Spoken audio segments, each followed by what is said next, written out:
Howdy YouTube, and welcome to another episode of the Gunman. So today I'll be taking you guys through the clear coat stage on the bonnet and boot lid of this VF Commodore. The colour is Switchblade Silver and we're going to be using PPG Enviro base. But first off, I thought I'd just give you a quick look around the workshop, detailing and paint shop bays. So yeah, we've got Baxter in there buffing my previous job, getting a few nibs out. And this is the rest of the job, of course. So yeah, VF Commodore, full respray. I got the boot lid and bonnet taken off just to sort of split the job up. It makes a respray a bit easier sometimes when you do that. But we did also actually have to paint the boot jambs as well because that was just sort of part of the job. So there you go. As you can see with the boot lid, I decided to put some wet on wet primer over it. However, the bonnet, I repaired that one. There was actually quite a lot of small dents on it. I repaired it, then primed it, fixed all the stone chips, sanded it down. Yeah, I was actually quite happy with the prep work. I did not get even one tiny little sanding scratch, and I didn't need to put any wet on wet or sealer down. So as you can see there, we've got the base coat color down as well. Got that down nice and silky smooth. I've actually done a couple of Gunman raw videos. If you want to go and check them out, they're not out quite yet, but in the next couple of days they're going to be going live on my second channel, the Gunman Raw, so be sure to go and check out that channel if that so interests you. So as you can see there, the clear coat that we're using is the PPG LVC 131 clear. I'm a massive fan of this clear. It gives me some serious Standox vibes. It's a 2-to-1 clear, so it's not quite as thick and gluggy as most of the other PPG clears. It's a high gloss clear, but it also dries nice and well. So really good quality clear coat in a smash environment, high gloss, high quality. And basically the reason I decided to do a video on this, because it is a little bit different than how you would usually paint a job like this, because it's a full respray. We've got that little bit of a license to make it a little bit better than factory. So I'm going to get that clear coat down a little bit slicker and smoother than usual. And also I've mentioned in the past that I wanted to take you guys through the current settings that I use on the iWater Supernova. So I actually accidentally stumbled across these settings. I must have, for some reason, left the fan fully wide open at some points. I don't usually leave the fan fully wide open on my iWater. So what ended up happening is I just left the fan full open, didn't even think to check it, and then just adjusted the pressure and fluid. And next thing you know, I'm like, man, this is spraying better than I've ever had it spray. But then I looked at the side, I'm like, hold on. You can see that the fan is like broken up a little bit. Like it looks a little bit heavy bottom and top, right? But what I've noticed is, don't worry about what it looks like, worry about what it goes on like, right? So if I had have known that it was at full fan, I probably would have mucked around winding it in at 1 3/4 turns or whatever it be, and getting all finicky with the settings. But what I've found is you just leave it at full fan and it just sprays fine. It actually sprays totally fine. It doesn't look quite right when you're actually like analyzing the fan side on, but what it leaves you with is a very nice flat finish. And yeah, another thing that I have sort of noticed about the Supernovas is they do use a little bit more clear coat, but the way I see it, especially on a job like this, it's a small price to pay. No one's gonna mind about an extra sort of, half a litre, or even if it's a whole litre on a full respray. Like a litre is not going to break the bank. Of course, I still don't like wasting paint. Like I don't like having, say, 500 mils of clear coat that you didn't use at the end of the job. But the way I see it now is, as long as you're using most of it, right? So on this job here, I did 3 coats of clear on the bonnet and boot lid, and I started off by mixing up 1.1 litres. I then had to go and mix up another 200 mils. So yeah, 1.3 litres just on 2 panels, and again, I don't mind as long as I'm using it. So what I ended up doing is putting 2 coats on relatively quickly with minimal flash, right?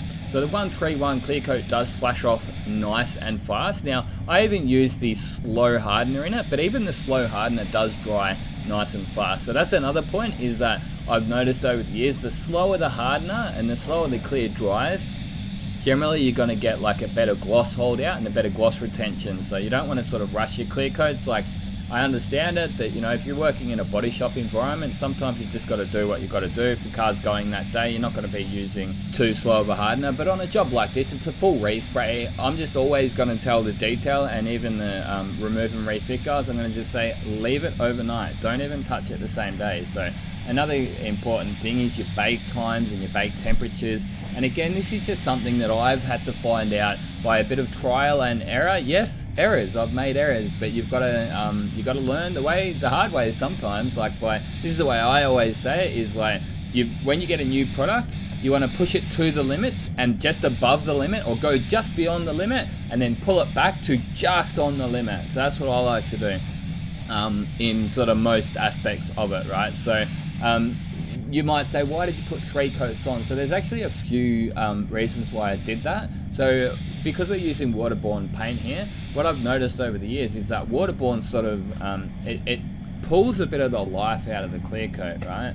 And what I noticed that when I was doing those candy jobs, the Mazdas, I noticed that because you're putting so many coats of clear on, you'd put, say, 2 coats of candy down, then you'd have to bake it, and then you put, say, 2 coats of normal clear down. I noticed that you wouldn't get that pullback from the base coat, because you're not actually flow coating it, but because you're baking in between coats of clear, you've sort of, it's those first 2 coats of clear that would sort of suffer the dye back, and then after you put those extra couple of coats of clear on, you're sort of getting that awesome sort of gloss retention that you really want. So that's actually a big part of the reason I put the 3 coats on. The other part of the reason is that it's going to give you a little bit more material on the panel to buff into, and it's going to last a little bit longer. And within reason, you don't want to go too far with it, because what can happen if you get too thick of a film build on your car, it will chip up really easy, and you can even lead to delamination. You can get those really big stone chips, but I don't think 3 coats is going to get you anywhere near that. But yeah, you don't want to go and put too much on. Another thing I wanted to touch on is solvent boil is probably the worst paint defect in my mind anyway that you can get, or one of the worst, because what it is it's like little pinholes underneath the clear coat. So you can sort of hide it, right? If you get it, you can sort of buff it out and it looks okay, you'll get the gloss back up, but what you've actually left yourself with is an imperfect, broken finish. So that paint is going to degrade a lot faster, and I mean a lot faster than an unbroken finish. Give me a fine orange peel in a car and no solvent boil than a flat finish with solvent boil. So that's why these days I don't push it as hard as what I used to. Like back in the day, sometimes you'd push it out heaps harder, and then after a bake, like say either a too hot bake or even just not baking it, you can still get that solvent boil or solvent pop, solvent trap. So what I did on this job here was go 2 coats of clear coat on the bonnet and boot lid. I then gave it sort of a couple of minutes in between each coat, right? Maybe 3 to 4 minutes. And then I gave it a 3 or 4 minute flash off before I hit bake. And then I just gave it a 4-minute bake at 60 degrees, so not too long and not too hot. But again, you know, this is going to vary quite greatly depending on the clear coats that you're using, the booth that you're using. So for instance, this booth here, it gets up to 70 degrees or 60 degrees like instantly, man. I'm talking like less than 2 minutes, it'll be bang up to here. If your booth, and I've worked in booths that take like 15 or 20 minutes, I'm not joking, they'll take that long to get up to temperature. You know, that booth, you might need to give it a 10 or 12 minute bake to get that paint to the same level of curedness that this would take in 4 minutes. And that's just, an example. I'm not saying 100%. So I guess my point is that you've got to be adaptable. You've got to know what you're looking for. And like I say, a lot of that can just be sort of trial and error. And yeah, that's sort of how I've got to this point here. Is it the absolute flattest that I've ever seen? No, but it's probably one of the best that I've ever done. Like, it's ultra clean. The things that matter are right? So it's clean, there's no sanding scratches, there's no mottle. It is slick and smooth, and it's got a nice amount of material on there. So like I say, it's got the 3 coats of clear coat on there. I'm really happy with how this one come up, and that gun is an absolute beast of a gun. So the Iwata WS400 1.3 HD air cap and fluid tip on it. So like I say, I've sort of nailed it, and I'm really happy with that gun.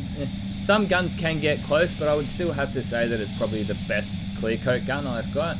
it does blow many of the other guns on the market out the water. So, and doesn't it look beautiful, that Lotus Edition Supernova? I guess that's about it for this one, guys. Hopefully you enjoyed it. Hopefully you got something out of it. I'm going to do a couple more videos on this. As I said at the start, we're going to have some raw videos, and when I get the body in, I'm going to be doing a few videos on that too. And I'll have to give you guys a look at the car when it's all finished off too. So, but for now, this is all I can show you. So yeah, I mean, I'm really happy with that. Yeah, I moved to this shop about 2 years ago now. I'm really glad that I did.